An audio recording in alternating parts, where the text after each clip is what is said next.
Hello, listeners. In this week's episode, we discuss a research file centralized around death, and in particular, the death of a loved one. It can be hard navigating life when there's so much loss, and we tend to fall back into the mundane parts of life, the things we do on autopilot to keep ourselves moving. We relish the memories and do our best to be better. But sometimes our best just isn't enough. Let's begin this week's file, Taco Truck. Strap in tight, the trials are about to begin.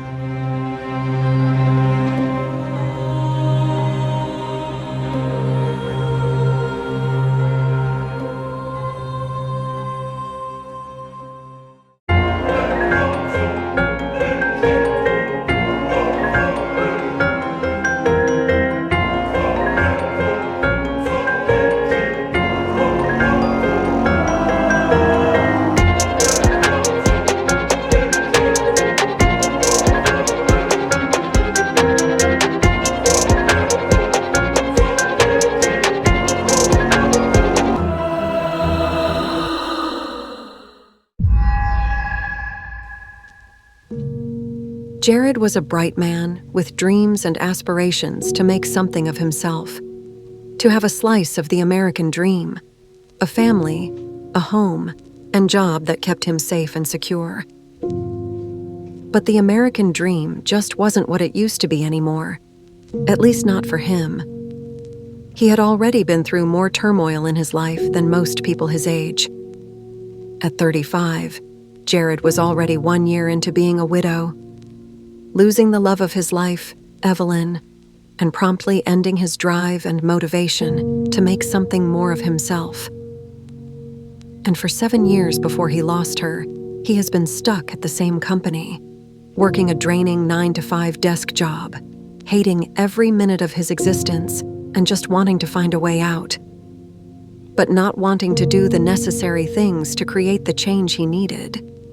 He often reminisced about the times before it all happened.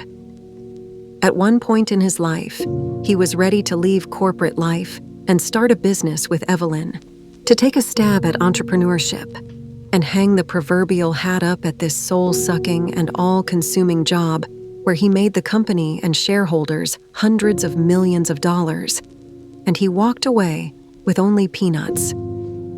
The thought of it made him sick and even a little angry. He worked his ass off to the bone and barely had enough to get by, while the CEO made face in front of the camera, had a private jet, and took lavish trips anywhere and anytime he wanted to. But damn it all if Jared wanted to take an extra week off to grieve his now dead and buried wife. He ended up having to use his paid time off for that year after his family and medical leave time had run out. And his manager was on his ass constantly, asking him when he would return, saying the company needed him to make sure things ran smoothly, and even saying that he was letting the team down by not being there. It was enough to drive anyone a little crazy. So much so that he didn't even remember her funeral. It all seemed like a blur to him, a cloud that fogged his mind. But in the end, Jared went back to work. Back to the familiar hum of the office, the constant beeps of phones ringing, printers running, and the wall of noise from small talk that seemed to bounce around and assault his ears. And he wasn't even sure why he stayed after everything happened. By all rights, he should have left and told this company to shove it up their ass. But maybe it was the familiarity of it all that kept him here. Something that satiated the madness swirling within his mind. And he flirted with the idea of leaving, of telling his manager to eat a dick and shove the job up his ass. But every time he would plan this out in his mind, it would bring back memories of Evelyn and their dreams and aspirations. The two had planned to start a food truck together. Nothing too fancy, but the idea they constructed was definitely something original within their city. Their dream was to create a menu centralized around quick comfort food and sweet treats, things that they could prep or source easily and make quickly. While that in and of itself wasn't groundbreaking, it was where they were going to set up shop that made the idea a lucrative one. Within the city, there were tons of downtown nightlife districts containing multiple bars and clubs for the adult population. And their idea was to sell to these crowds through the night, only closing down their food truck an hour after the bars had closed. Everyone is always hungry after a long night out drinking, and there are typically no places open.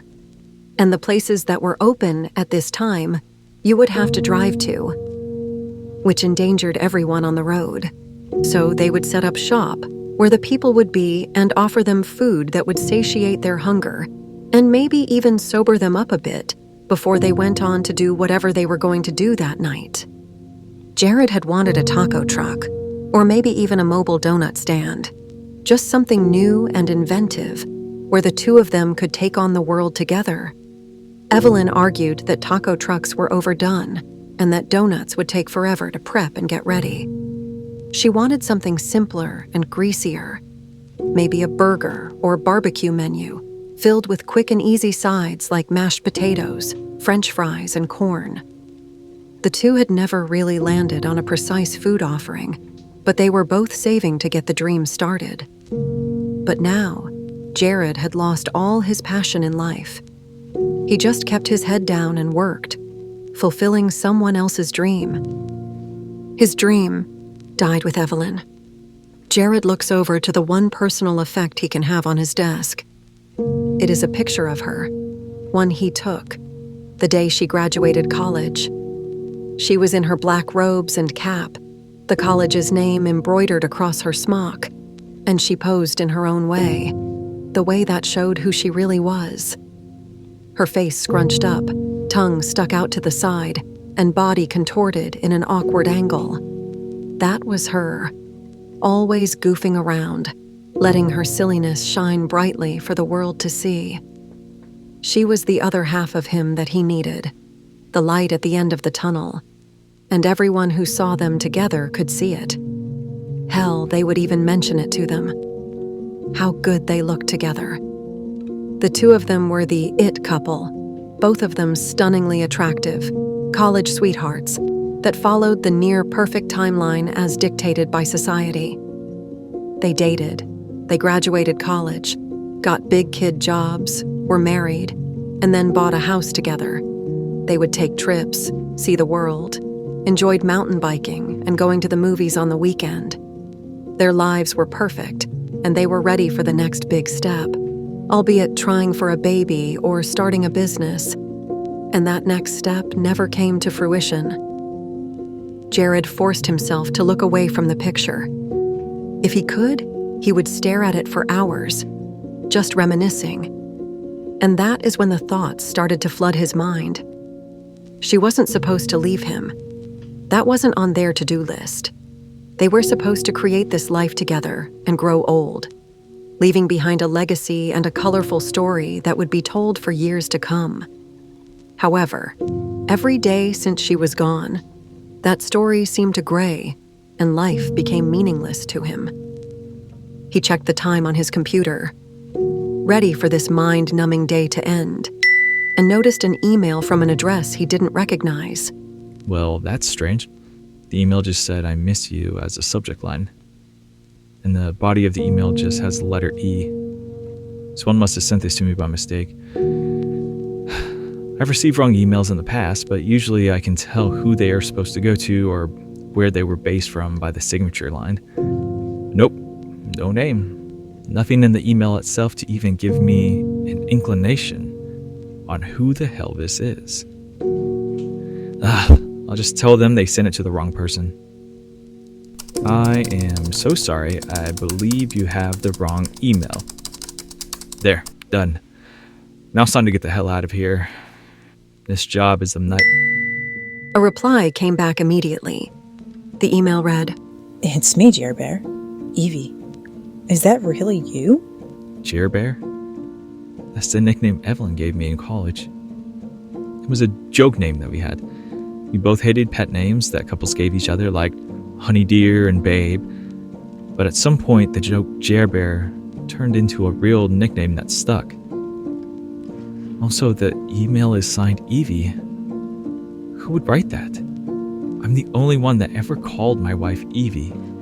Everyone else just called her Evelyn. I gotta get to the bottom of this. This isn't funny. I don't appreciate whatever you were trying to do.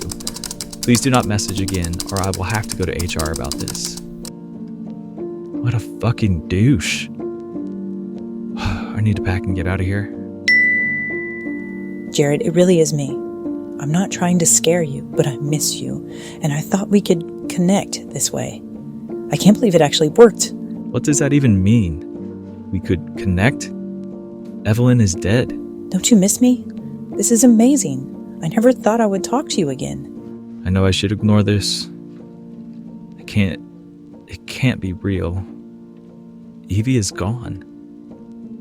Of course I miss you. I miss you every day. What is happening? Where are you?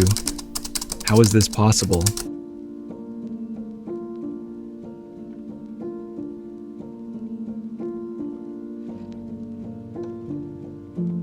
Ugh, it's 5:20. Our workday is done at 5. I'm fucking out of here. I can't just sit here and entertain this thought that my dead wife is somehow messaging me. It's probably just some sick joke or a scam geared toward widowers to give an asshole overseas money so that the conversation can continue or some shit like that. God, everyone is trying to fuck someone over, it seems. And preying on those hurting is the lowest of fucking lows. Jared shut down his computer and headed home for the day. An amalgamation of emotions flooded his mind. Confusion, anger, excitement, hope. But rational thought won out. This was more than likely, as he thought, a new scam going around. Someone had found Evelyn's death post, did a little bit of digging and research, and emailed him at work. It wouldn't have been too hard to do. He has seen tons of people do it online, making videos of finding out who someone really is just through a random social media post. Sometimes they would even go in depth on the person's life, finding out where they work, who their spouse is, and what they ate in 9th grade for prom. So it wasn't too far outside of the realm of possibilities that scammers are able to do the same thing and target people with the promise of contacting lost loved ones. Jared pulled up to their house, pulling into the driveway, feeling numb. It used to give him so much joy and pride to come home, to look up in one of the windows and see Evelyn staring back at him, waving excitedly. He let out a sigh as he turned the car off and grabbed his phone. He picked up his phone to see a notification from Facebook. Evelyn Graves likes your picture. He clicked on the pop-up that took him to the photo. It was his Facebook. It was the profile picture of him and his wife on their wedding day. It even came from Evelyn's Facebook account. He couldn't understand how this was possible. Maybe she had been hacked, and that is how the scammer knew their nicknames. They must have got them from Messenger. He growled with frustration as he remembered all the comments she had received on her page after she passed away. People sharing stories, condolences, sending thoughts and prayers for healing. But none of them really knew what this was like, to lose someone you cared so dearly for. And it pained him so much to have to use her page as a way to share information about her passing, to tell people when and where her funeral and celebration of life ceremony was to be held. He had left Evelyn's Facebook account open because he didn't want to lose all the photos of them together. Why do I keep thinking that this is anything other than a scam? There is no way my wife is contacting me beyond the fucking grave. Why do I keep giving myself some semblance of hope? Another notification came in. Evelyn likes your post. Evelyn likes your photo. Evelyn likes your comment. His Facebook notifications were blowing up. She is liking everything. What is going on? Who is this and what is the point? Jared clicked on Evelyn's Facebook profile. Her olive skin, beautiful dark wild curly hair, and vibrant smile stared back at him. It was a photo from their wedding day to use as her profile picture. and she looked just as stunning as he remembered. He scrolled through her news feed, seeing everything he expected to see. The old posts from a year ago, the shared photos between friends. And then one caught his eye, one that just came up as a text notification. Evelyn changed her profile picture. Jared looked at the timestamp, 1 minute ago. His face screwed up in confusion. Who was on her account, and why were they changing her profile picture? Clicking into Messenger, he started his conversation with whomever this person was. Ready to get to the bottom of what was going on and put an end to it promptly. Who is this, and why are you on this page? He waited to see if there was a response. 3 dots showed up on the open Messenger tab, indicating that someone was typing. Hey, Jer Bear. I can't believe I'm able to talk to you on here. I didn't hear from you earlier. Is this really you? I need you to prove that it is you. Jared sat there pondering that message. Why would a scammer be asking for him to prove who he actually was? Wasn't he the one trying to find out who was messing with him? Maybe it's a tactic to ensure that they had the right person, just before they start asking him for money. He honestly had nothing better to do, so he decided he would just go for it.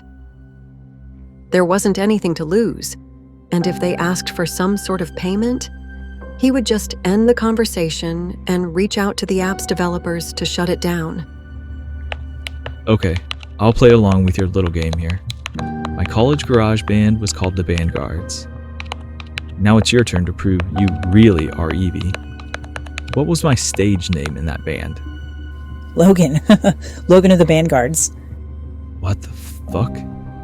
Wow, I can't believe you know that. The band was only around for like a year, and I hardly told anyone about my stage name. I mean, other than the people watching the show. Of course I would know it, silly. I helped make your merch for that band.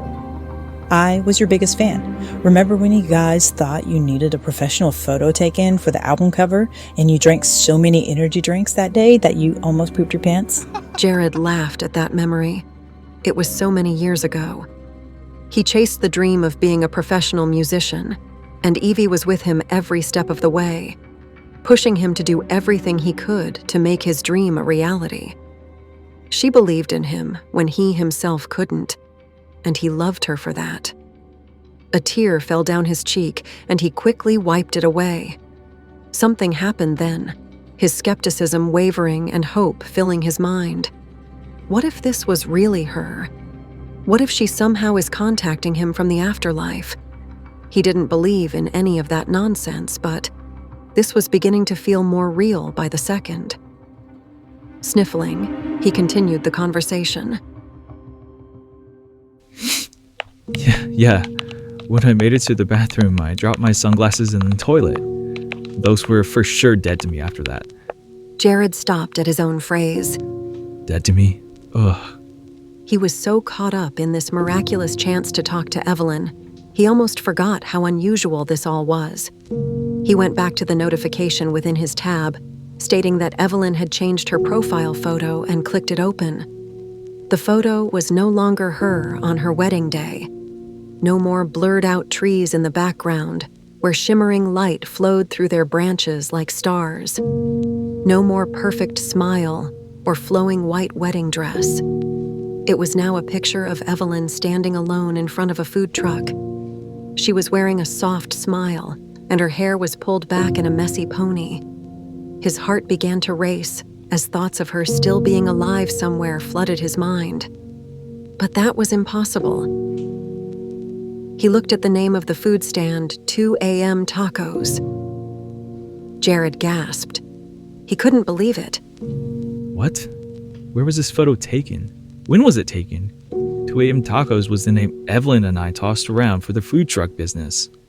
He looked at the photo closely, studying every inch, looking for any clues that would tell him where she may be. He focused on her shirt, noticing a logo of a taco truck with the business name printed on the top right chest region. That's our business. That was the logo she had made in the font that I had even picked. What the fuck is this? He quickly switched back to Messenger and began typing furiously. When was that photo taken? How was it taken? Is that our business? Yes, Jared. I'm so sorry. I never wanted to do this without you, but I had to. I had to find a way to get away from the life I was living and start something new. Something we planned for, but never got around to actually doing. What do you mean by that? Jared scoured the photo again. Her hair was shorter than it used to be. The messy ponytail barely held her hair up. He looked over her body, trying to take in everything he saw, to find anything that would point out if this was somehow AI generated. That this was all some elaborate ruse brought upon him through the advent of technological advancements.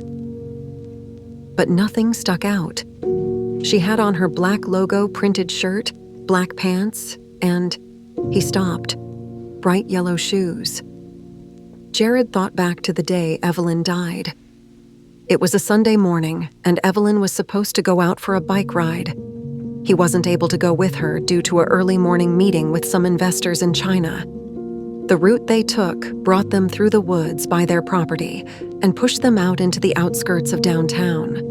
There was a barbecue place only half a mile away from the trail exit that the two absolutely adored, and he was going to meet her there for a late lunch and drive them back home to get ready for their typical Sunday shopping. But she never showed up to the restaurant, nor did she show up at home when he went back there to see if maybe she had turned around. After an hour of waiting, he called the police and let them know the story. They did a preliminary walk on the trail and kept Jared at home for some further questioning. But after a day of searching with no results, the police put out an all-points bulletin, and Jared had organized a search on the trail the following morning. It lasted for days and was a concerted effort between the local authorities, community members, and both Jared and Evelyn's family. They walked every inch of the path, and even in the brush around it. In the end, it was one of the community members that found the shoe, a bright yellow shoe on the side of the riverbank. A sick feeling punched him in the stomach as flashes of the single shoe swept across his mind. Evelyn, where are you? How are you talking to me right now? I don't understand. It's a long story, and I don't fully understand it either, Jer Bear. But I am so happy. I miss you, and I still love you. Every single day since we have been apart has been so hard. Evelyn, what happened after the accident? Jared, I don't want to think about it. It was horrible. It was a dark, dark day for me, and I wish I could change the outcome, but I can't. I need to know, Evelyn. What do you remember? What do you know about that day? His mind was now moving at 1,000,000 miles per hour. She really contacted me from the beyond? Or was she alive somewhere? Did she just leave me to start another life? A flash of a bloated and decomposing body being pulled downstream of where the shoe was found filled his mind. It was the most terrifying and heartbreaking thing he had ever seen. His spouse, his Evie, being removed from the waters, her skin peeling away around the bicycle helmet straps on her chin and cheeks, the lifeless and vacant look in her eyes as they stared off into nothingness, her clothes sopping wet and clinging to her blue and pale skin. I was so scared. I didn't want it to be true. I didn't want to live this life without you, yet here I am. It's been so hard to move on, but I'm so glad that we have been able to talk. It has been a long journey this past year, but now we can reconnect. What the fuck do you mean, reconnect? Evelyn, where are you? I'm at home, Jared. Jared thought back on her funeral, the once hazy memory coming back in fits, their families and friends who joined together after her loss, her mother weeping in the corner and her father's stoic face. People talking to him, saying how sorry they were. He went to his own Facebook page and looked at the photo of them together, pausing long enough to feel just a little warmth at the memory of the happy man who held his beautiful and loving wife. He scrolled down his feed, searching for messages from that day, He never posted anymore. He has nothing to post about. All that was left were messages of condolences. "Jared, we miss you." He read and stopped, his finger firmly placed on the phone screen, ready to swipe but unable to do so. Wait, what did I just read? Jared, you were a bright light in everyone's life. R.I.P., buddy. You will always be remembered. Lucky to have known you. Life won't be the same without you. My heart is heavy with your loss. Memories will live on. This doesn't make sense. He opened the messenger again and began to type. Evelyn, tell me how you died. What do you mean, Jared? The day you died. Jared, stop. You were scaring me. You were riding your bike down our trail, Evelyn. You hit a rock that threw you off the path. You went tumbling down the side of the cliff and into the water below. They found your shoe, and then the police canvassed for like a mile downstream until they found you. I saw your body. Another memory flash, rocks and trees passing by fast, and images of rolling down a rocky mountainside. The cold sensation of water shocked his body. Jared shook his head and slammed his open palms on the car's steering wheel. What the fuck is going on? Jared looked down at the phone in his hand to a message from Evelyn. I wasn't riding my bike that day. You were. It was your shoe that they found. Jared looked down at his own feet. He was only wearing one left yellow shoe. No.